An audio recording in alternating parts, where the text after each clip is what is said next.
the head vet at the vet station. And I'm Lucy, the veterinary physiotherapist. Go ahead. So today we're going to be talking about arthritis and what that might look like in your animal and what you can do to help with any arthritic changes. So just, most people have a general overview of what arthritis is, or we have a couple of stiff joints ourselves, and that's pretty much what's happening in your pets as well. Lucy's got a slide a little bit later on that goes a bit more in depth about what arthritis is, so we'll cover that a bit then, but it is a degenerative joint disease, so it's in the joints, and it's wear and tear is the best way probably to describe it. And with wear and tear you get loss of the protective structures, which means that you get pain. And that's why myself and Lucy are quite passionate about it, because we believe it's really, really common in pets and often underdiagnosed or at least undertreated. You might notice, oh, my dog's a bit stiff, and you just think they're old, but if you speak to people with arthritis, it's incredibly painful, and it does affect your quality of life. Generally, we've got it going from, I've said age 5 on there, which is a bit young for just an old age change, but we've got certain breeds that are predisposed to it that can represent from age 5. It's generally 7 to 8 upwards, and that's cats and dogs. Even though cats live twice as long, they do become they can be classed as older age from 7 or 8 years old. I put as young as 2 because if you've got a predisposing injury or a condition, then you can actually get osteoarthritis developing from as young as 2 years old. These are some of the common breeds. So Scottish Fold is a cat that has a congenital problem, and they are often actually crippled with arthritis. They're extremely painful from very young. And then we've got Labradors, Golden Retrievers I missed off, but there it is as well, German Shepherds, and a lot of big breeds get it. They're the ones that represent a little bit younger with it. And then the kind of injuries that you could get in younger dogs that give them osteoarthritis from a younger age would be if they've had a fracture. Fractures are not necessarily a cause because they can be in the middle of the long bone, and if you rehab them well, it doesn't mean they get osteoarthritis. Certainly if a fracture involves a joint, you're going to have early joint disease. Developmental joint disease would be those elbows and hips. So if they've got hip dysplasia, elbow dysplasia, you're going to get osteoarthritis a lot earlier than a dog that doesn't have those.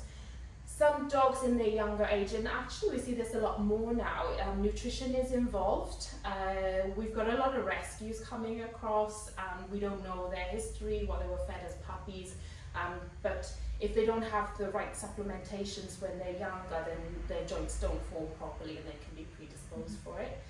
There's some school of thought that thinks that the length of time that you exercise puppies for can influence it developing. I'm going to say I'm on the fence about it. Certainly the types of exercise, so ball throwing for example, is not very good for joints. So if you've got a dog that's going to be predisposed to joint disease, you probably want to not throw balls for them. Okay. So what kind of things might you want to be looking out for? So it's really important to realise with arthritis that you've got the really obvious signs, which is normally when it's quite developed and advanced. But you've also got the not so obvious signs that it's probably better to look for these so that you can then deal with the issue before it turns into a bigger one. So things like reluctance to exercise might be as simple as the dog is spending more time in walks, sniffing around rather than trotting off and running faster. So it might just want to slow down their pace a little bit because they're a bit uncomfortable. Avoiding jumping onto his furniture, beds, sofas, that kind of thing, if that's like their favourite place to be, and then suddenly not doing it. Avoiding stairs as well. Again, sort of hip arthritis, stairs can be quite painful, and then coming downstairs, elbows are going to suffer a little bit more with that impact. So all these kind of things you want to watch for. Behavioural changes, there's quite a big link between behaviour problems and pain, so quite similarly to us, if we were in pain we might be a little bit irritable. Dogs can get a little bit more reactive, might be a little bit more wary of other dogs approaching them in the park, might not want to play. On the flip side, they might actually become more withdrawn and not want to interact. So any behavioural changes, it's a good idea to have a pain check with a vet or a physio for that. Potentially sitting differently. So sloppy sit is where we have them, instead of sitting centrally, they're sitting to one side, or they might splay out their legs to either side, like sort of spread eagle position. That might indicate a hip problem, it might not, but it's worth looking at. And avoiding hard surfaces as well. So opting to sort of lay on carpets and things where it might be warmer, because heat's going to have heat is going to have an effect. So cold, hard surfaces are going to be more uncomfortable for arthritic joints. And then you've got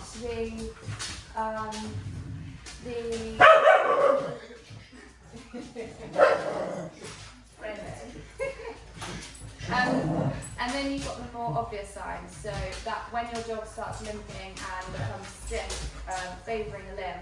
At this point, it's usually when it's quite advanced, so we want to have picked up the signs first before we get on to lameness. But yeah, that's obviously a very obvious sign. So here's a little diagram of the stages of arthritis. So it's really important to remember that the first couple of stages, and when arthritis is in its early stages, it's not always obvious on an x-ray. So cartilage changes we can't always see. Drying up of the joint we're not going to see. So we're going to see it when it's sort of in its later stages, by which point we could have caught it earlier, and which is why it's important to look out for those changes I was explaining before. So first stage, minimum disruption, 10% cartilage loss.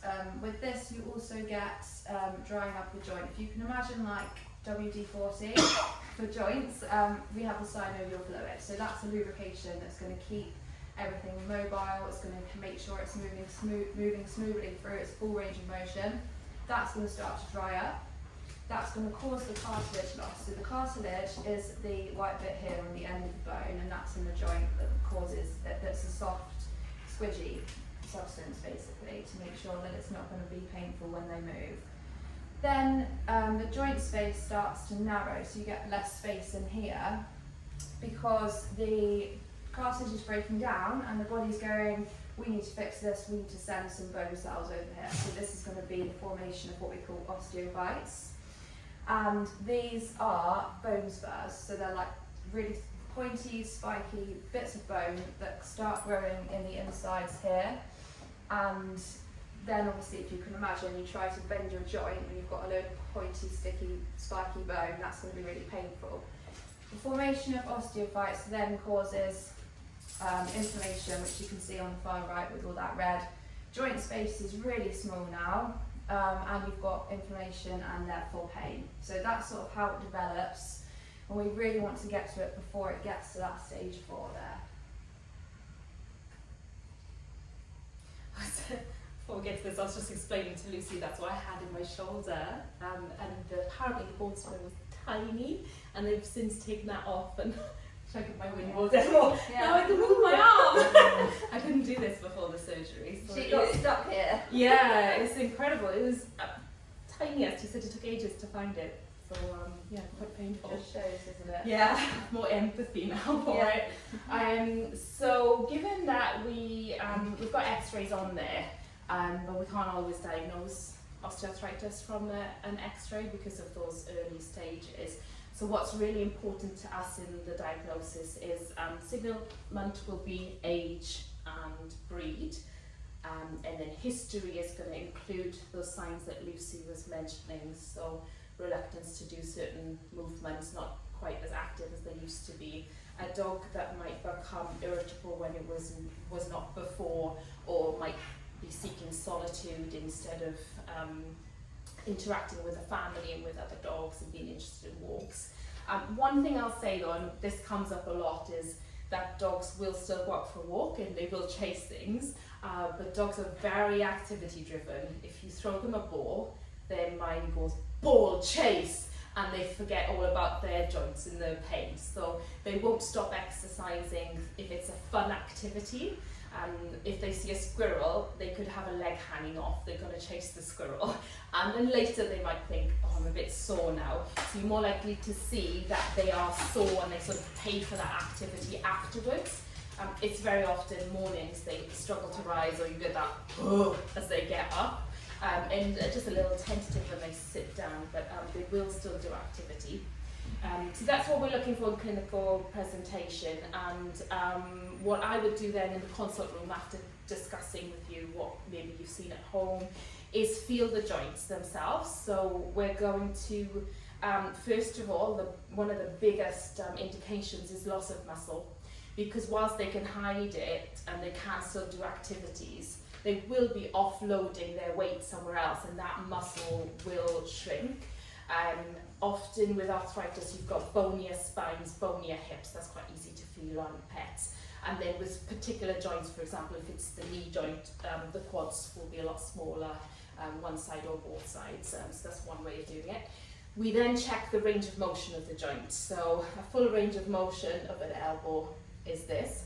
And a dog that maybe has elbow arthritis might get to about here, even less in some, or there's just restriction. And the other thing is they'll tense when you go to move that painful joint, and you're looking for those indications. It's pretty obvious when you see it. Other ways we can diagnose, I pop joint taps in there. We don't actually diagnose osteoarthritis with joint taps, although you can see inflammation in the sample that you get. So for a joint tap, we put a small needle into the joint, take a sample of that synovial fluid that Lucy was mentioning, and then do a slide and see what's on there. But there are other things that it can be. It could be an immune-mediated disease, for example. It could be an infection. So if other things are on the cards, then you'd want a joint tap to rule those out and make sure you're dealing with the right thing. I popped CT scan on there. That's becoming more and more popular. I'm not sure how much we'll use it for osteoarthritis, because we can, it's one of those things we can pick it up. You know, we can tell from looking at the pet.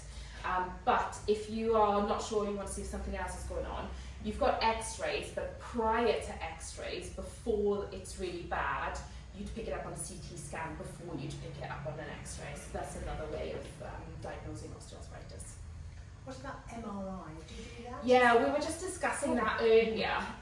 It's not used very much in veterinary, and there's a few reasons why. One is the absolute expense of an MRI machine. So CT scanners, which I've just started looking at, you might get one for less than 100,000. An MRI machine, we're talking millions of pounds. So access to an MRI machine is more difficult.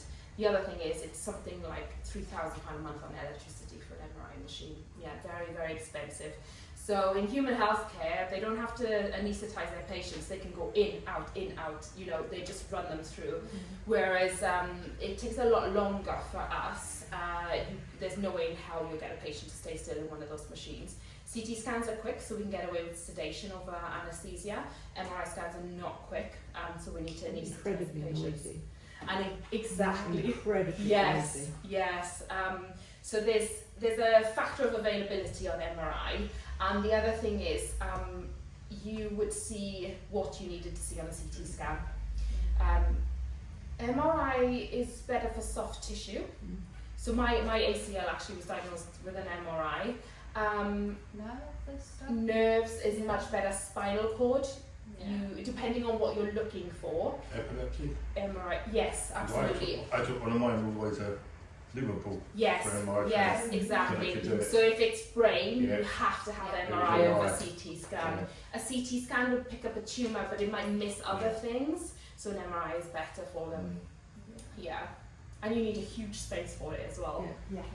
Yeah, casing that massive magnetic field. That's why most of them are done in lorries, aren't they? Yeah. That's right, yeah. We could get one parked up outside actually, It's yeah. also more flexible, because that way you don't have to have your own and No. people come in and Yeah. do it. I could just imagine you putting it up on the Walton Road, yeah. Yeah, just Everything comes to a I'll ask next standstill. door if I can plug it in there.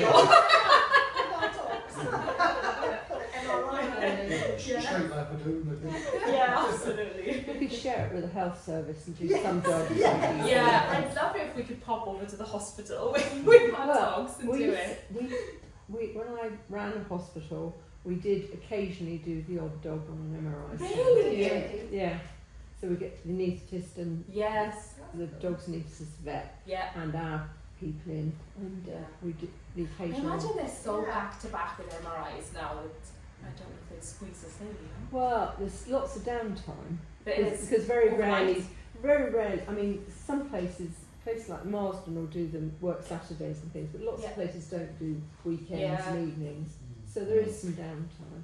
But That's yeah, when I had to do it was a weekend. yeah. When I drove up to Liverpool, because that's how the vets use it. Then of a weekend, it was used Yes. for people during the week, like you Yeah. say. And on Yeah. the weekend, he had it completely Yeah. booked in for. Yeah. Yeah. Animals as Makes well. sense. There we Yeah. are. There we are. Makes Yeah. sense. It was a really interesting day. Yeah, That's makes it. absolute sense. See what yeah. contacts you've got left. Haven't got any left. Long since retired. So I'll just run through some of the treatments that we've got for osteoarthritis, because the problem is we can't, well, regenerative treatment's going to be the closest we've got to fixing it, but we won't fix it, we can improve. Regenerative treatments are the platelet-rich plasma, the PRP, and the stem cell. So PRP is a blood sample, and you spin that down, you get platelets and you get growth factors in that, and you inject that into the joint. And that is supposed to reduce inflammation and encourage healing of cartilage. Stem cell treatment is the same but better. So you're actually going to take stem cells. You can take stem cells from a number of places. You can take it from abdominal fat, is a common place, or you can take it from the bone marrow. It's more invasive than PRP, but you get pure stem cells out. Those go into the joint, and that's got a better improvement in your cartilage than from the PRP. How effective is it? Depends whose study you read. Really good. Yes. She said it. Yeah. I've seen a difference. Yes, thank you. Yeah. So subjectively, the ones that we've used, we are really happy with. And I'm going to show you an X-ray a little And bit is it later better on. if it's earlier on rather than As soon later as on you in can. disease? Yes, yeah, exactly. Earlier on, you can use it later on in the disease, but later on I would only go for stem cells Right. because I don't think PRP will do enough. When I had before I had my hip replaced, the Yeah. consultant said to me, "Don't even think about stem cells. That's just going to buy somebody's Porsche." Oh! He said, because the level of disease, he said, just don't even think about it. He said, Yeah. Yeah, if you're too far gone, it's not going to touch the size, then you need a replacement or some kind of salvage procedure. So there's definitely such a thing as too far gone. Yeah. But you've got, what I like to use these for are dogs that are younger, because we want to prevent them getting to the stage where they're on a lot of medications. Dogs that, or you can go dogs that are on a lot of medications and you don't want them to go up any further, which is kind of the case. We've got all the medications in, so we were like, let's try the stem cell. Yeah, it's really helped with the improvement. I mean, Lucy, you know what she was like, and the movements are really fluid now. Yeah, I could definitely see a difference where she was struggling a bit. Now you can see the movements are more easier for her. yeah. So I definitely, I mean, it took a few weeks, but you definitely saw the Yeah, difference. it can take a few months with stem cell. Yeah. PRP we tend to see within a couple of weeks. PRP lasts about 6 to 12 months, and then stem cell you've got a year to 2 years on it. But the sounds studies very are difficult because you can read, obviously the people that make the stuff, they've got great studies. This is the percentage improvement we've got. But we're not doing a lot of histology on the patients that we do it on because it's unethical. So to inject a dog and then you would have to euthanize the dog to do the test to see the cartilage. So that's unethical. Nobody's going to do that. But they do have a few studies post-mortem where they've checked the cartilage and have seen regrowth of cartilage. And I don't think there's much follow through on cases in veterinary to get that much evidence. What they do have is force plate analysis. So that's the plate where the dog walks over the plate and you can see how equally they're distributing their weight. And so a dog that hasn't had the stem cell might say they're avoiding using their right hind leg or both back legs and all of their weight on the front. They've done the PRP and the stem cell and then afterwards shown that there's improved weight bearing on those back legs again. So those studies they have done. Yeah. Subjectively, we love it.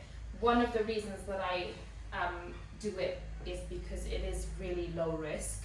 So if it doesn't work, you've not really put your pet at a lot of risk.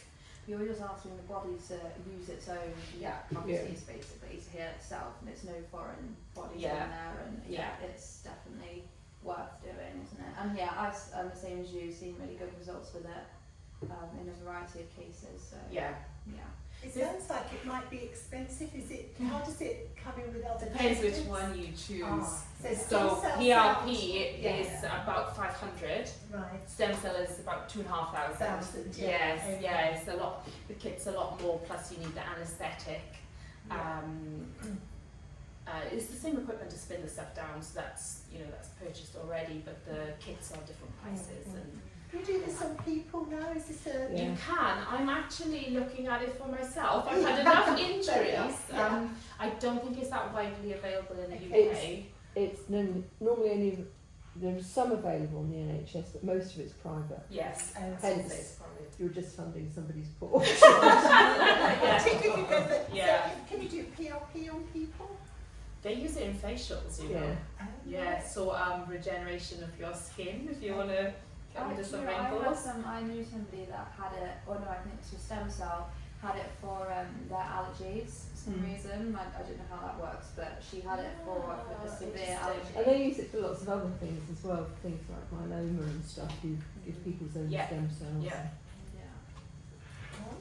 So it is. I seriously could look at it for myself, especially after the ACL injury. I have no idea how much it costs people. What you haven't put on there, which I have been aware of in previous talks, is complementary therapies that people like to use. Like the supplements? Or? Like the supplements. I remember previous springers I've had, and one of them had arthritis. This was some years ago. Somebody who wasn't a vet said, you need to take green lip musk. Lucy's going to go through it. It's on one of her slides. Actually, when we looked at it earlier, I said, I forgot to put it on here, but Lucy said, don't worry, it's on my slide, so she's got it. I was very drug focused. That's fine. That's fine. We'll go through that, but what I will say is that similarly to the stem cell, the science behind it is fairly vague and grey. So if it works and you see an improvement, then great, use it and sort of use it for your dog. But we're never going to turn around and say you need to feed this because it's going to work, because it's so case dependent. It's dependent on it. Sorry, I'm going off now. I said I'm going to do it in a minute. That wasn't on there. That's we'll go through that. So pain relief for me is non-negotiable with osteoarthritis, and you can choose whichever ones you want. We can do paracetamol. It's actually not in cats, let me just say that loudly, no paracetamol in cats. Dogs, it's incredibly good painkiller, and as long as there's no liver disease, it's very, very safe in dogs. You can do things like ketamine injections. That is not licensed yet, but there's some good studies showing weekly or monthly ketamine injections under the skin is very good pain relief for osteoarthritis. There's medications like gabapentin, which is a human drug, so a lot of people have heard of that, that we can give as well. It's sedative in the first few days, but with long-term use, you've got pain relief from it.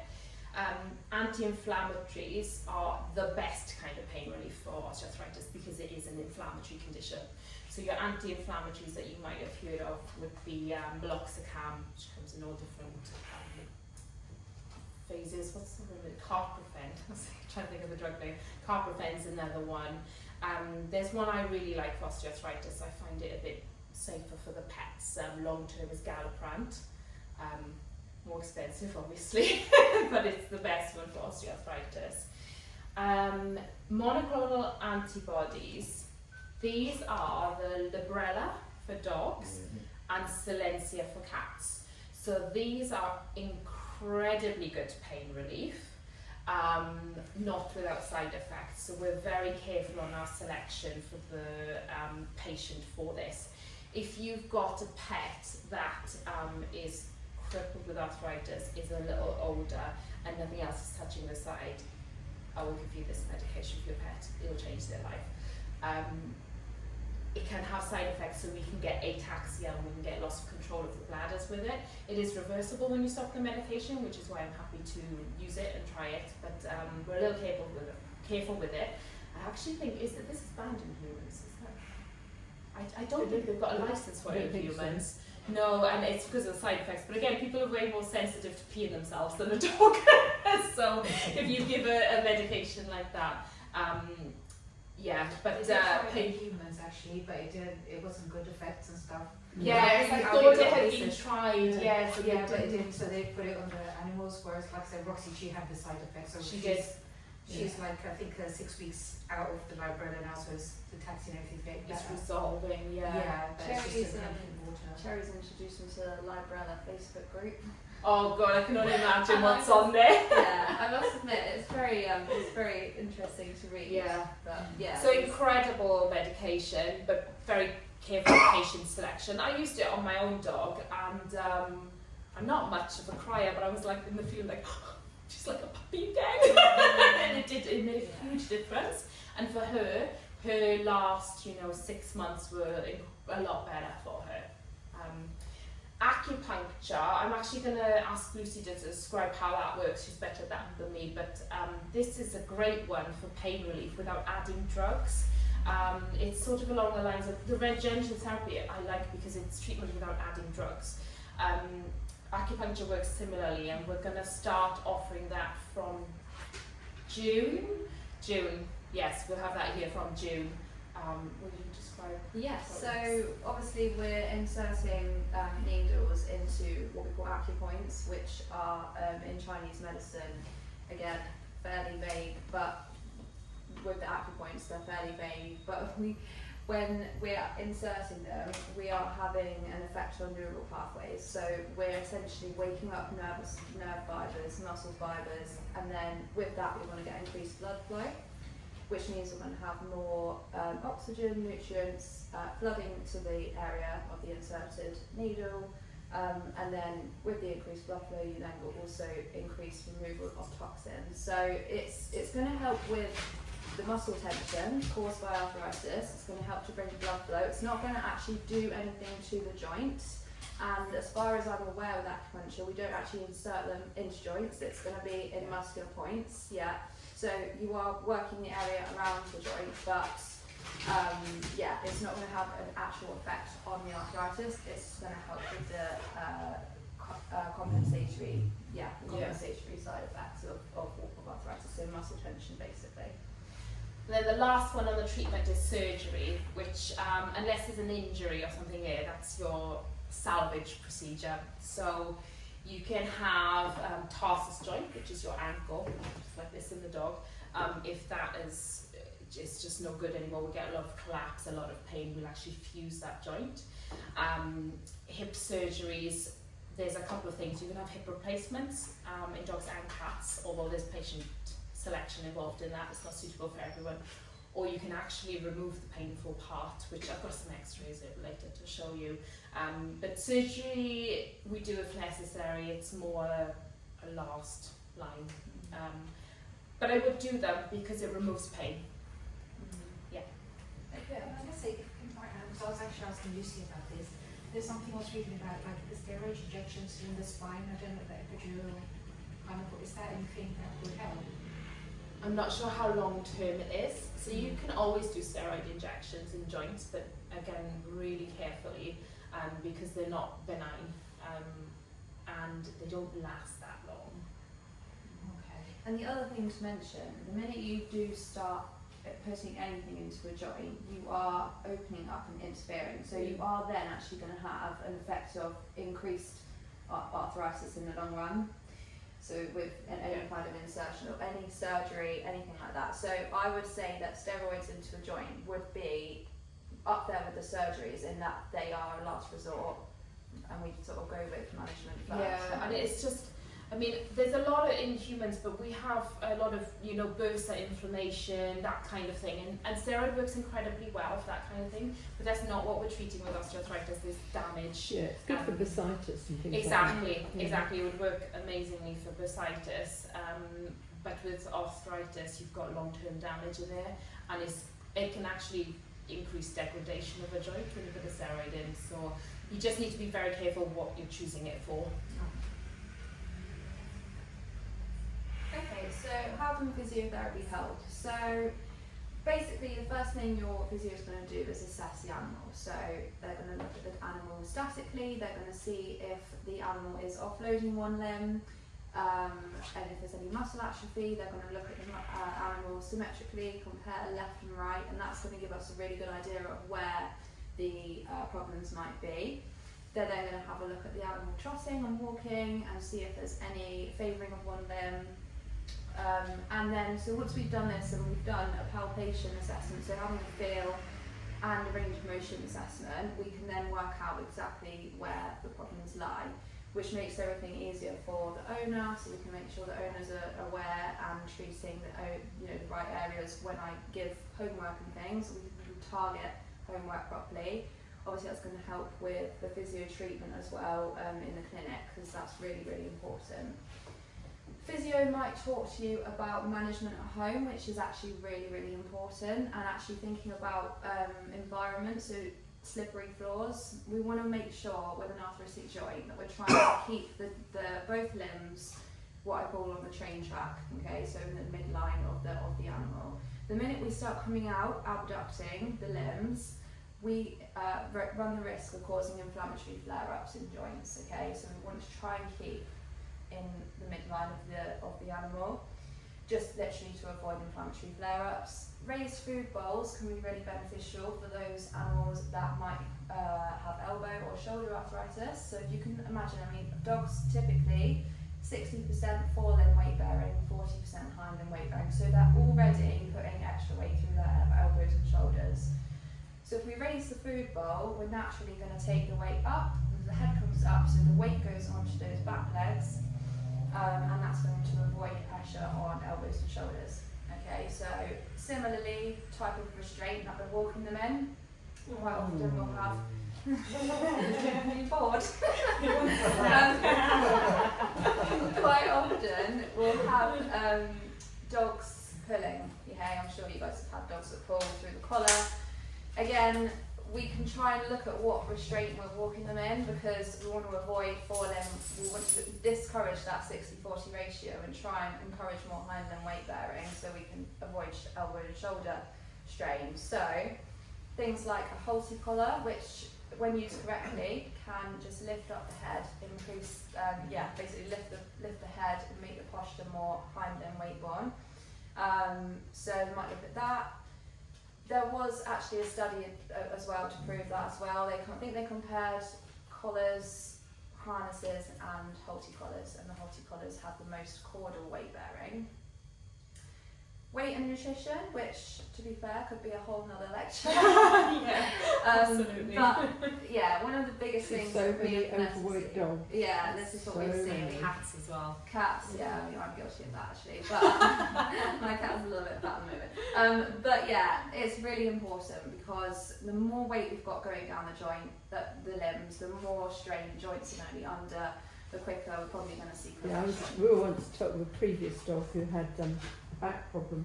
For every kilo in weight he lost, we could reduce his analgesia, because it made such a difference. Yeah, it will. And he wasn't, Yeah. he was golden retriever, and he was about the same weight as Fred, about 33 kilos. So he Yeah. wasn't overweight, Yeah.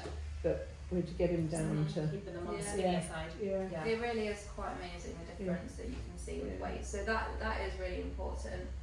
And then supplements, which we briefly touched on, but we're looking for things like glucosamine for joint health, chondroitin, which was mentioned, which is going to help with cartilage health, green lipped muscle, things like green lipped muscle, boswellia and things like that can be good natural anti-inflammatories.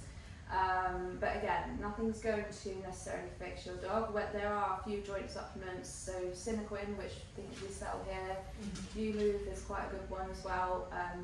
But you know, really, Omega-3s. omega-3s, yeah, that's a good point.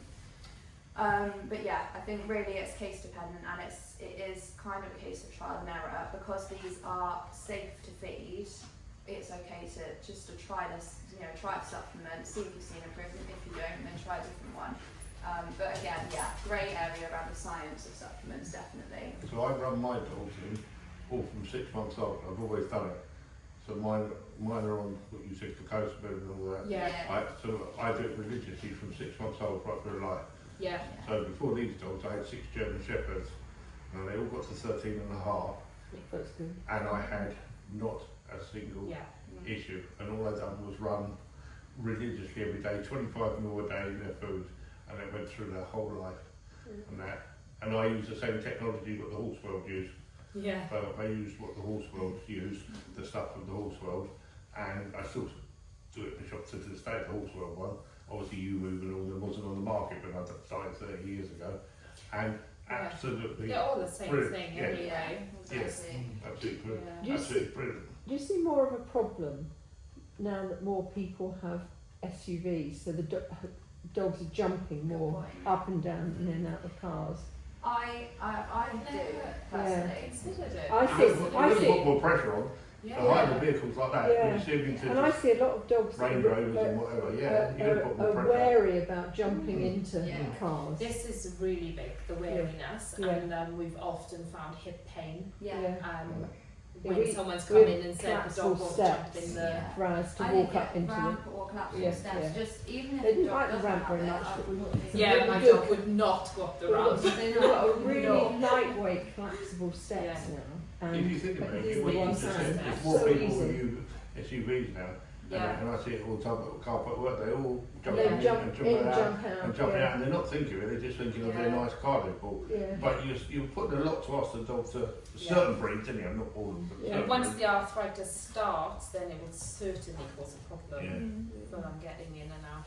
But this is just like where prevention is better than treatment, and actually, like, even if your dog wasn't arthritic, just get a ramp anyway, because it's better. Well, You know, if they there's start them impact. younger, they tend to use it anyway, Yes. don't they? Yeah. Yes. We've used one because our previous retriever had a slipped disc. We had to have surgery, and we used a ramp then.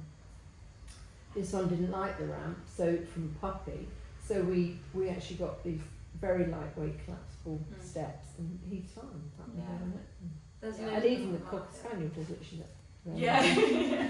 But it's just, and a number of people say, oh, I never thought of something like that, and yet they've got even higher cars. Yeah. Yeah, that I should have put that in Well, the this- management section. That's Yeah, a really it's a good point. idea. Yeah. I suppose that would be very appropriate for instance, like gun dogs, for instance, Yeah. who spend their lives jumping out In of and out ramp rollers constantly, yeah. Constantly, yeah. Yeah. Yeah. We use a ramp, so we use a hold 'em up harness, which we got. Yeah. Yes, they're good. Yeah. So I just Handles. leave it- Yeah, she Yeah. just does not like the ramp. Yeah. And also the this harness, it helps her when she's walking, she's struggling. You hear like the shoulder straps, which I haven't got yet, but it helps like you can hold it from the back Yeah. and the front. Oh, So that's good for sure. yeah, so you hear like okay, Yeah. there's this attachment here, so she can get the shoulders to PE too. Yeah. Maybe later on, but right now she's doing okay. Yeah. So And we- it really helps. We've just discovered, we've used a Halti, didn't particularly like it, something called a Gen Con collar, which instead, which is Brilliant. similar to a Brilliant Halti. piece of kit. Do you know, Cocker Spaniel walks like a show dog. with it Yeah, on. right. You can get any dog to walk within 5 minutes. And Freddie, You yeah. can Really? get on. And it goes, Yeah. instead of it going Actually, round, it demos goes with them. round your neck, Yeah. and then Brilliant. just the nose, and it is, It's just one piece of thing about that dog. Yeah. You need to think any Oh, is single it like a dog. figure of 8 thing? Yeah. Anything. Oh, I know It's what it like is. the horse Yeah, thing. yeah, yeah. I wish I'd invented Yeah. it because the people who did it Yeah. and sold out, they made a lot of money. And now you can get it in every colour under the sun Yeah. that matches your As long as outfit. it comes in red. Yeah, but it, you can change your dog within 5 minutes. you can't, Something that's and really have it- pulling. I should try it on Phoenix. Yes. Just It will work. So Vanessa. season I one. might It works. Yeah. I used to do demos when I sold them. Yeah. And everything, and people, that was the way to sell them, because they were about 18, 19 quid, people go, that's a lot of money, you know, sort of. Yeah. And you used to do it, and as soon as you showed them, within 2 minutes, you were holding the lead like this, and the dog was walking with you, it'd be yeah, like, I I'll take know, one. it is, It it's is like, it's so like having clever. a show dog, isn't Yeah. it? It's so Yeah, perfect. it's so clever. I'm going to try it. Gen Con, Oh, yeah, it's yeah. some good videos on their site Yeah, of it all yes, yeah. showing It it, yeah. takes me ages to get down the street with Phoenix because she's pulls, so I stop. You know, Yeah. there we go, she pulls again, so I Yeah. stop. That's what it is. Yeah. And my husband walks it, and I think he just, sort of can't remember. I think he just lets her pull. He's stronger than me, so he's just like, no, she's not pulling. And I'm like, well, she is. From even Ellie, who's tiny, she's Yeah. only 10 kilos, she's all Yes. over the place. So it noses to the ground, Yeah. isn't The it? whole Is time. it G-E-N? And G-E-N, serum. Yeah. General. The only thing I will say from a physio perspective is it's just like my physio brain just kicks in at any point, but any dog with a back problem, so if you've got like spondylosis or if the dog has a history of IVDD, any disc problems, moving the head up and making a walk like that can make the spinal posture inverted. So that's when you want to avoid it. I Yeah. wouldn't use that collar with any back problems, Yeah. but Well, she- apart from that, I mean, I don't think the paws not too much because it goes around instead of it just coming up here, and so it comes from the side. So you're Okay. pulling it's Yeah. pulling from I'll the get It's side. not like a halter where you're No, pulling the no, head up. no. The halter pulling the head up. Okay. That's But what they happens walk, to them. yeah. but But they they walk. will walk at the same as they walk, right? But Yeah. it's done on pressure on the Yeah, nose. and But it it works by comes pressure from on the the side, nose. from the Yeah. side of their neck. It's done by And pressure you on can the have nose. it on a left side or a right, Right side, yeah. You can put Whichever it you the right walk. way, yeah. Yeah. Cool. Okay. Well, No, that's it's definitely. Revolutionise walking in the street. Yeah. Have you got them over yours? No, because I don't do I was anything. gonna say it's only 4 minutes away. Yeah. I've got one in the car. I think I'm gonna try. It's so simple. Yeah. So, also another thing physio can be really helpful for arthritis is laser therapy. So this is something that we offer here at the vet station. And what it basically does, it helps to create a temporary nerve block, so it's going to help with blocking signals from painful areas to the brain. It's going to do that by the release of endorphins, which is going to help with the pain relief. The other thing it does is it increases ATP production, so adenosine triphosphate, which is needed for cellular repair. So in order to help the body clear out any toxins and things, it needs ATP so it can flush everything out and help with cellular repair. Laser can help with the increased production of that. It's also going to help with, like I say, blood flow, as well as all of those things. It can really help with stress relief as well. So your dogs with arthritis can get quite anxious and stressed about the fact that they're in pain. Laser's just going to help to reduce those cortisol levels, increase serotonin as well, which is happy hormone. So it's just going to help with the general mood of your dog. Massage is also going to do a similar thing, and we'll use massage to help with the muscle tone.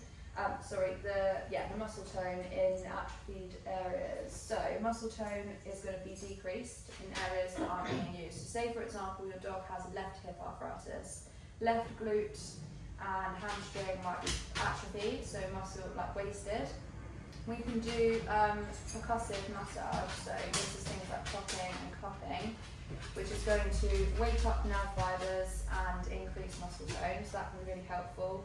The other thing that you can get with arthritis is obviously swelling. So swelling can accumulate around a joint, so massage can help to disperse edema, which is swelling, send it back around to the lymphatic system to be reabsorbed and taken away. Massage is going to be really, really helpful. Passive range of motion is an exercise which, as we mentioned earlier, with synovial fluid drying up, it just helps to increase the turnover of synovial fluid. So by taking the joint through its full range of motion repetitively, usually I recommend the clients do this daily, it can help to increase lubrication and therefore reduce stiffness. Obviously you want to do this in moderation because you don't want to cause the animal pain, but sometimes a nice way to do that would actually just be to heat the joint up with a hot water bottle or similar to make everything nice and make sure that the synovial fluid is a little bit less viscous. I always get confused between more viscous and less, but we want it to be thinner, so Less therefore sticky. exactly. So that's a good way to reduce stiffness. The other thing I haven't mentioned actually is hydrotherapy and its benefit for arthritis. So that kind of falls under remedial exercise. That's not something I do, but I quite often refer to hydrotherapy centres. And that can be in the form of swimming and treadmill and water treadmill, both of which have their benefits for arthritis. Swimming, you would definitely want to not swim a dog with back problems for the same reason as what I explained with the collar, with the head collar. So having an inverted posture, that's the natural way that the dog swims, just so they can keep their head out of the water. But apart from that, swimming is great. Underwater treadmill is going to really help with that train track gait that we talk about. And if you go to a place where they're actually, they're a good place that's NARCH certified, so National Association of Canine Hydrotherapy, they will have somebody in the pool, in the treadmill, guiding the legs, okay, so that your dog is not picking up bad habits. And sometimes they can just do this, which is not beneficial. It's that abduction and coming away from the midline that you don't want. So they'll have somebody keeping the limbs in line. And obviously you've got resistance from the water, helps build strength. The buoyancy from the water is going to be less impact on the joint as well, so that's going to help to just, we're going to have movement of the joint but without the impact. And then we've got other things that you guys can do at home as well, which a physio would go through with you. We want to strengthen the weak areas caused by arthritis, so areas of muscle wastage. We want to improve core and posture and reduce joint stiffness. They're the main aims of remedial exercise for dogs with arthritis. And cats, to be fair, but trying to get a cat to do this is a little bit challenging. Especially in the water. Couple have gone in. They do Yeah. it. There's no way my cat would be doing Definitely that. just pick the yeah. right cats. Exactly, yeah. No tortoise shells. Okay, so pole work. So we'll just have a look at this video here. Just watch how much the dog's limbs lift. So this next step now, that joint flexion there is quite significant, and you can see how much they are lifting. So that's going to help with reducing stiffness. The other thing that's going to help with is if they're favouring one limb and you've got the poles laid out and they have to put 1 foot in each gap, they can't not use the limb they don't want to use basically. So they have to have 1 foot in each gap. This is why we do pole work in walk and not trots, because sometimes they can just run over the exercise and it's just not therapeutically beneficial in any way. So that's Spaniels. really good. Yeah, spaniels can run across the section and just trash the whole obstacle. But yeah, and obviously in an ideal world this would be done on a non-slip surface as well. So there's that one. We've got sit to stand as well, which is another really beneficial exercise for strength work, and that's going to increase core. So this is an exercise where we get them to go sit, down, and then stand, and that push up from down to stand is going to really help. It sort of replicates like a human squat, so it's going to help with glute strength, hamstring strength, and yeah, not so much joint range of motion, it's going to help more with the strength side of things. So that's that one. Weight shifting, this is this one. So, both of them are happening. Okay. Right, so using a wobble cushion and just asking a dog to transfer its weight like this from left to right slowly is going to cause the muscles to isometrically contract, which is basically what that means is the dog's muscles are moving without actually moving. So we're making them move on the spot. That's going to help because we haven't got any joint strain because it's low impact. So this is a really good core strengthening exercise. You can just do this on the floor as well. You don't have to use the cushions, but the cushions just make it a little bit harder. So that's really helpful. Weaving, same thing. So transferring weight. So we literally put some stuff out, maybe like 1 meter apart, and gently walk the dog between combs or whatever, and that turn is going to make them transfer weight left and then transfer weight right, so making sure they're using left and right limbs equally. So they're just like a couple of exercises that we can do. Oh, we've gone through that already. Yes. Yeah, let's keep going. Okay, so this is Cheddar. She is a 3-year-old Chow Chow. And she came to me first when she was 9 months old, so she was fairly young, she was very young. And the owner was a bit concerned she'd been laying on her right hind, so Vanessa did some x-rays. Well, we did an assessment, Vanessa needed to do some x-rays and found out that she had hip dysplasia on her right, well, she had it in both, but it was worse on her right. So hip dysplasia, for those who don't know, we've got ball and socket joint like this, and with hip dysplastic dogs, it's just there's a little bit of movement, it doesn't quite socket is not like ball and socketing, basically. So we've got movement here. That's going to cause arthritis over time. That's what was happening. So the physio was very much aimed towards pain relief there, laser therapy. I did some magnetic therapy, which can be really beneficial as well for pain relief. Massage, exercises, all of those stuff that I just explained. And then she tore her cruciate ligaments, which was obviously really unlucky.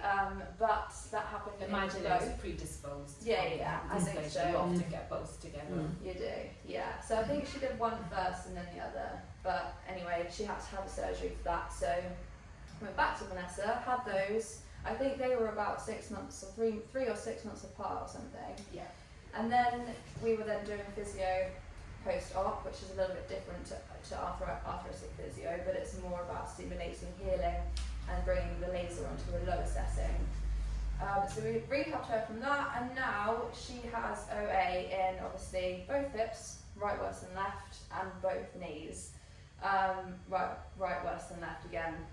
So she comes in every 4 to 6 weeks just for an OA session. We do laser, massage, exercises. She's had PRP, forgot to say that as well, in all of those joints. And that will unfortunately be sort of the case for the rest of her life. So but her owner's really good at keeping up with it and doing the stuff at home as well. So that's Cheddar. X-ray time. So I've got a couple of x-rays that I thought we can show you what we've been talking about. This one, I'll let you guys tell me what you see. Need my glasses. The hips. Not a great position, is it? No, exactly. Yeah, so x-rays, they should always be symmetrical. So what you've got on one side, you should have on the other side. They can be symmetrically bad, so you can have bad both sides. But this is what Lucy was talking about with the ball and socket. We've got one here actually. So this is the ball, and that should be sitting and completely covered by the joint. So that's essentially that bit there. And you can see this is pretty much flat, and we need a nice curve for that to sit in there nicely. The other one. Yeah, and this is not ideal not either. great. No, exactly. So this, if we drew a Slightly line better. down, that would only be covered 50%, I would say. And it's not a perfect shape. So we should have a narrowed neck. This is the femoral neck, that bit there, and it should come in. And it's not, it's really wide. So this is really misshapen. So it starts when they're younger. It's caused by laxity initially. So if you pick up joint laxity when they're younger, that's ideal time to start physiotherapy because you can try to prevent this from happening. It's laxity, and then that movement means that nothing forms properly, and it all escalates. Looks worse and worse as the body tries to stabilize and tries to repair. So the treatment for this one, there were 2 options. One is a hip replacement, which is a huge surgery for a dog, and it's one of the ones that they are successful. They do them really well, but it does have a slightly higher complication rate than some of the surgeries that we do. The other thing is, which one are you pressing to change it? Right at the bottom, that's it. Chop it off. Yeah. So drastic, right? But this is called a femoral head and neck excision. This pain was caused by bone-on-bone rubbing. So we remove the contact. This creates its own pseudo joint, so just fibroses up. And this dog, if you saw him walking now, you can't tell that he's had surgery. He is a happier dog. He is not painful anymore. You can now stroke him here, whereas you couldn't touch his hips before. Do you get shortening of the limb? Not noticeably. Right. I imagine you you do must. in humans. Yeah, you must have to a degree, but it's not noticeable. So you don't. It tends to. Obviously, we tighten up the joint capsule when we close, but it tends to sit pretty much where it was before. And they've got incredible gluteal muscles on dogs, so it works really well. I imagine there must be a degree of shortening, but it's not noticeable. The thing we do as well, when a dog is scheduled to have this surgery, we'll do prehabilitation. Yeah. So we do a load of aggressive physio basically to build up the glutes to make sure that they're ready for the surgery, because otherwise that can then Yeah. will be weaker. But yeah, this one's I good. had a spaniel years ago, and she apparently had hip dysplasia. We'd rehomed her, and all the documents that came in said, oh, she'd been checked for her hips as a puppy. So what they're checking for is laxity. Yes, Yeah. exactly. And it said clear, all good, good. Yeah. And yet, actually, as she got older, it was quite marked. Really. Yeah. It probably looked a bit like this on the X-ray. Sometimes you so have it's to have the patient sedated in order to feel the laxity, because like I said, there's so much muscle there Yeah. that they can hold that in the joint. But we often will X-ray, and that's where the BVA hip scoring comes in. Yes, so we can't rely on that very No, much. not at all. And yet we're encouraged to rely Yes, on it. You no, don't it's know, not. You think, oh, that sounds good. I think it's helping, and it's a step in the right direction to try to get rid of these things, because we're pretty sure there's a hereditary component to it. But no, it is not 100%. And the other thing is, at the age that you X-ray them, they may not be showing symptoms yet, so you're not going to get it on an X-ray. You can do a distraction index, which is where you push the hips down to see how much they luxate, and then X-ray, and you can see how far out they're sitting. But if you just do a normal straight leg X-ray, you might not get it. And the other thing is, the test is called an Ortolani test. So you have the dog on their back, you push the femur, which is the long bone. So this would be sitting in the hip, you'd push down, and then you would luxate. And if that is, so you'd abduct the limb to see if it luxates. So if when you push down, you pushed it slightly outside of the joint, when you then rotate the hip out, it clicks, and that is it clicking back in. So that's another test you can do to see if there's joint laxity there. Yeah, but this dog's doing incredibly well. Yes. It's only a matter of time before he needs the other one done. Yes. Anything. Oh, yeah, unfortunately. This, can you name the joint? It's a big bone. Elbow. Yeah, absolutely. Elbows are quite complex joints, actually. They can have all kinds of problems. So when they're younger, you've got developmental problems. You can have fragments in the joint. You can have so elbow dysplasia. You can have unevenness of these bones, the radius and the ulnar. You can have chipped bits of bones in here. This is an abnormal joint, but this normally would look like a point and down. In elbow dysplasia, that can detach the little point, and you can also have uneven rates of growth of those two bones. This dog is a young German Shepherd, and all of this white fluffy stuff, and even just how white this is, disintegration of the joint here, you can't see this joint should go all the way around, and it's hard to see the gap between the bones. This is osteoarthritis in a 3-year-old dog, and it is severe. When this dog came to us, it could barely walk on these legs. It was incredibly painful. For sure you could not flex this joint. He has had, so he's on pain relief, which is non-negotiable for this dog.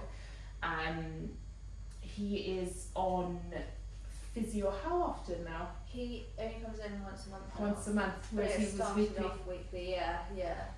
And he has had stem cell, and this is one of our success stories. After the stem cell, we went from flexing the joint here to being able to move it all the way up. Of course, he's having other things as well, so they're all playing a part. But he's so young, we had to try regenerative therapy for sure, because we need to save this leg. He's got a lot of years ahead of him. Do you think it comes stems from bad breeding? I'm sure there's a hereditary component in this, I'm sure. And they had him from a puppy. Yeah. So it's not a rescue dog with an unknown history. Yeah. No, but yeah. there's German this, Shepherds and there's German Shepherds. Yeah. Yes, I exactly. think Yeah. so, but the other thing as well is she admitted that they did over-exercise the dog as a puppy. So I know you sort of touched Ball on that earlier. chasing. Yeah, ball Yeah. chasing and Yeah. really sort of going for it. Because they're so energetic, you think, how am I going to tire this thing out? Obviously, you're just going to try and get it to make exert Yeah. as much I energy as know, the possible. running but over rough ground is the one Yeah. that always But worries she me. did- My let thing that with them she- is forced exercise. If you've got a dog that's running around and playing, that's fine. But if you're doing forced exercises, like throwing balls and running or going on a bike even. I've seen on a bike. Oh, I know. That people- forced exercise, that's not good. No, I No. see We that. had to take preventative measures because we had a dad and well, we had German Shepherds. Yeah. So what we did for the first 2.5 years, we had stairs on the gates on the stairs. Yes. He was only allowed at the beginning when we were going as a puppy. I think he was starting for 10 minutes. Then every month, we put on 5 minutes extra. We wouldn't let him do extra. We did all of that. When he got to 8, it was actually spleen cancer that got him. The joints were perfect. Oh, yeah. So we had all Yeah. the preventative measures Yeah. to get him there. Because up and down stairs is not a normal movement for No. dogs. No, So if because- you're doing that as your bones are developing, there's going to be an We, impact. He's We- so high energy. He would run up and down all day long. So Yes. that's the thing, so Yeah. high energy. We had to try and stop it from We doing didn't, that. we didn't let our first golden retriever go up the stairs when he was a puppy, because we thought we wouldn't let him do that, we just going to stay downstairs.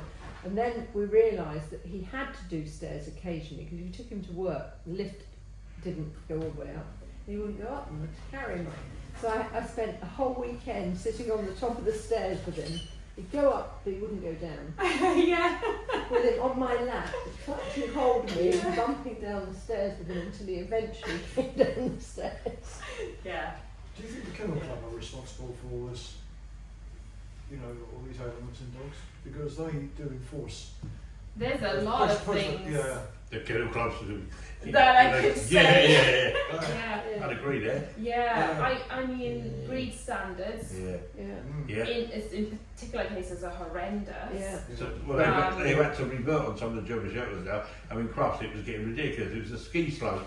Yeah, It was exactly. Absolutely I know. ridiculous. Wait, We German put those Shepherds, dogs yeah. on their backs like that. Yeah, It's you terrible. could, well, I mean, you couldn't have them as a working breed. And They the would thing kill is, it. going joint over to them. disease is the least bad thing if Yeah. we're going to discuss that. Yeah. Brachycephalic Yeah. dogs Mm. are horrendous. Yeah. Yeah. Yeah. They got lots of- Cavaliers they got with lots the of answer for. syringomyelia and the heart disease. Yeah. And the Dutch owls as well. Yeah. They're Which one's literally that, sorry? elongated Dutch Dutch owls. owls. Yeah, Yeah. yeah. Yeah. Particularly They the got a very lot to small, answer for. long Yeah. A ones. lot to answer Yeah. for. All Yeah. these breed standards. Yeah. I actually spoke in, I don't know why they let me in, but I went to speak in Parliament about the French bulldogs Yeah. in particular. And we know how horrendous their breathing is, Mm. but the thing that, did you know the average age of a French bulldog is 4 years old? Mm. Really? 4 years old, yeah. The guy that did the study was there, so that was a bit funny when I quoted his study to him. But the reason is the back disease. They are mostly, they get hind limb paralysis. They're so badly bred. Mm. Yeah, awful. So So everything's so like compact and like. it's malformed. Yeah. Yeah, so they've got, they don't have normal vertebrae in their back. They've got transitional and hemivertebrae, which is just abnormally formed vertebrae, too much pressure, and then they get this disease. And that's why with my Yeah. puppies then, I've always used their brain when they're young puppies, because that burns the energy. A Exactly. non-pressure thing, Yes. and everything, of course, that burns their energy without you putting stress on them. And sniffing. So Yeah, I often that's say right. to people that after surgery you have to Yeah. rest your dog. I say take them out, Yeah. but just let them sniff. You don't have to walk far. You just Yeah. sniff, and that's enough. That's- for There's them. Yeah. like snuffle mats Yeah. as well, Yeah. licking mats, Yeah. stuff like that to keep their brains engaged and not actually, Could you start giving, the supplements you were saying? Mm. Is it advisable to start giving at an early age, or should you wait until they're a bit later on? Large breed dogs, I get it in early.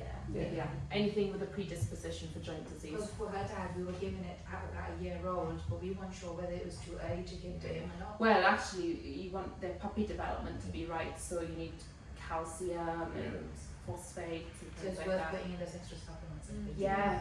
Yeah, absolutely.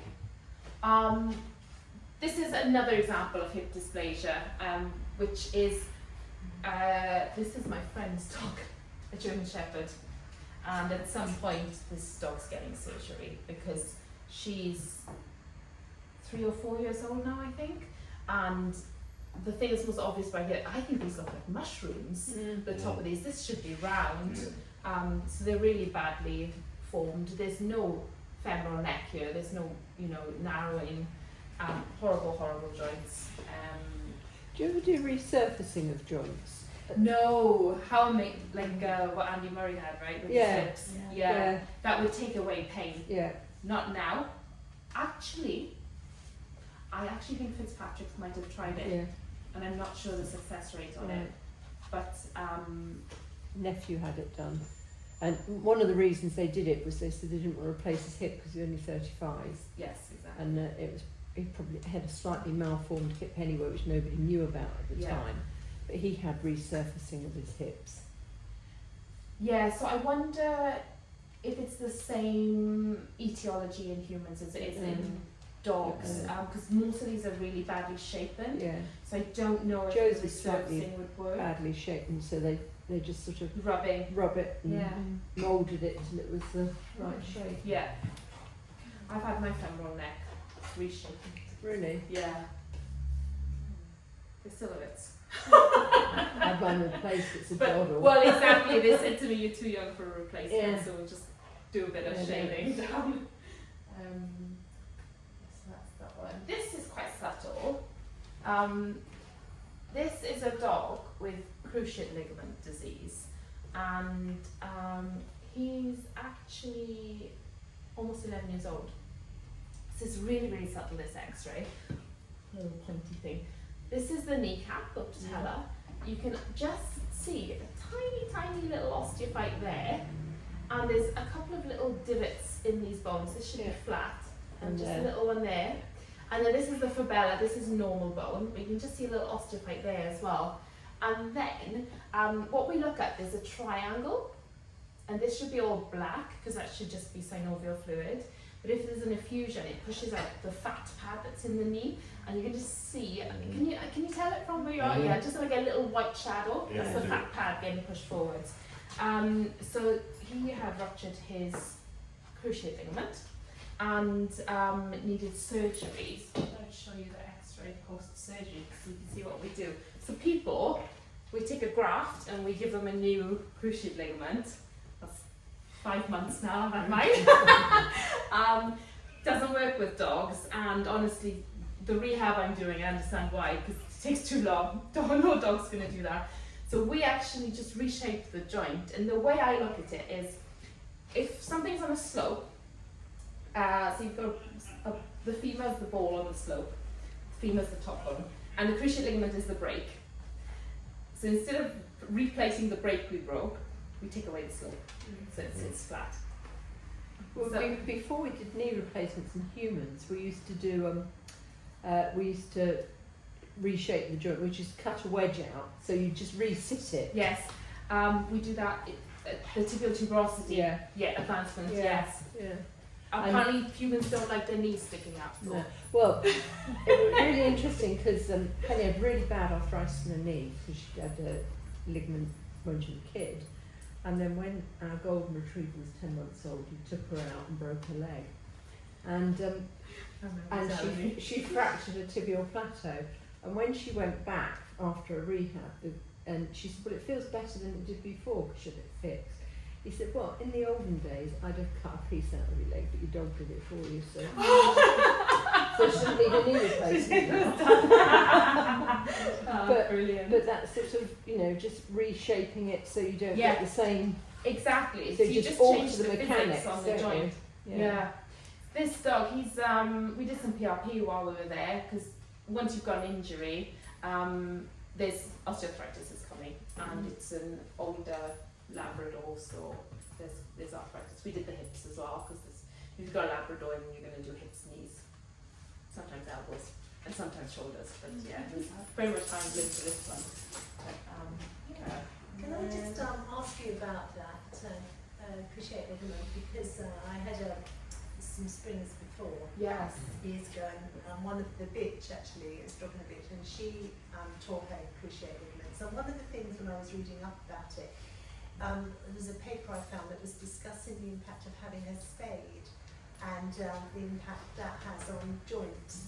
Yes. Depending on their age. isn't Yes, it? how interesting. Yes. And actually, I more and more wondered about research that. is moving away from neutering animals now. Ah, Some people have started doing, so usually we just take the ovaries. I mean, we used to take the whole lot, but Yeah. actually what's the point? We only need the ovaries. Now, some people have just taken the uterus and leaving the ovaries there. yeah. So you've got the hormonal impact. And for sure here, we've got breeds, and particularly large breed dogs, we don't neuter before 2 years old Mm. because that's when the growth plates are then closed Yeah. and you've got good joint health. Yeah. But we used to, and you did at 6 months old. Yeah, our previous couple was done at 6 Yeah. months old, Yeah, and then this one, she was 2. yeah, Yeah.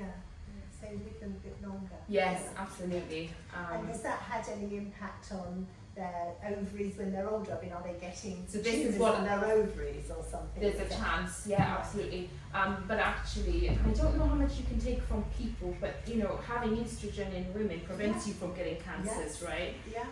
And it could be that we're And preventing joints. different kinds of Well, you cancers. tend to leave ovaries when you do a hysterectomy, Exactly. Yeah. just to prolong the Yeah. Yeah. And that's polycystic- currently what we're looking at Yeah. in veterinary medicine is taking the uterus because of the unwanted pregnancies Yeah. and leaving the ovaries. And I think we're not going to see the impact of this until 5-10 years time Mm. because we need the dogs to be older Yeah. that we've now done this on. But there's definitely a shift. Oh, Yeah. right, okay. So what do you take when you do your keyhole? The ovaries, The ovaries? You Yes. take the ovaries. yeah. You can take the uterus, but it's more a laparoscopic. It's an assist rather than a laparoscopic Yeah. procedure. Yeah, we're still taking the ovaries, Yeah, but we've pushed the age back. Mm. Yeah, we're not doing them young anymore. Yeah. Interesting. This Yeah. patient's in the room. Oh. So this one, if you can't see it come up, there's little bridges between the vertebrae, Yeah. spondylosis, and I like to put this one on. Oh yeah, I think so. For me it does anyway. And yeah, you can just see little bone spurs here. Mm. So this is a protective mechanism of the body. If there's pain or inflammation, then it tries to fuse joints itself. But lots of people don't treat spondylosis because they think that it's not painful anymore once this is formed. I disagree because I've seen a lot of back pain in dogs that have this on X-ray, and really good is physiotherapy for this, always. Yeah, so that's what we're treating at the back there. Yeah, Lucy, take it home. Yeah, so really guys, we just want you to try and pick up the signs early. So anything that we've said with the behavioural changes, that's probably one of the biggest ones because prevention is better than treatment. So if we can pick it up early, we're going to be better off in the long run. Really want to make sure that what's stuck as well is the lifestyle things, so management at home, particularly slippery floors and obesity, which comes down to low impact exercise as well. So we talked about that with minimal ball play. There's loads of ways you can actually play with a ball that don't mean chucking it and making the dog run. And it's not for the ball play. It's not so much the running. It is, but it's actually more the pivoting and returning to with the ball. And We're doing that with her because she can't run. So what we do, we Yeah. just let her carry the ball and we just roll it on the grass. Yeah. It's actually a great Like way to it's do like it differently. So Yeah, using one of different those ways. things and stuff I absolutely hate. You know what I mean, and pull through her. You know, instead of that, then we can, as Cherry said, roll it across the floor, and we don't get that harsh pivoting movement. I sit so much in Bushy Park where all those big ant hills and people just chuck balls and these dogs Yes. are going tearing Yeah. all over Yeah. because they're quite high and you know and bits. Every time we Yeah. see a ball throw up. What's worse is this when I sit in the park and I see my clients too. And I'm like, what are you doing? But yeah, so that's really important. And then physio and management. So really important to catch it early. Get physio started. If needed, get hydro started and get them on pain relief earlier rather than later, so we can Ball actually throwing and manage it. stick throwing. Not only do they run over harsh grass and then they get sticks stuck in their throat. Yeah, Yeah, I mean that's I've fished quite a few out. Yeah. It's not surgery, I appreciate it's really difficult Yeah. to get into the back of the throat to stitch it Yeah. up. Yeah. And guys, we just wanted to offer you 10% off future physiotherapy treatments with myself and 10% off with Vanessa as well for regenerative therapy as a thank you for attending. Thank you. Thank you very much. Thank you. That's interesting. Yeah.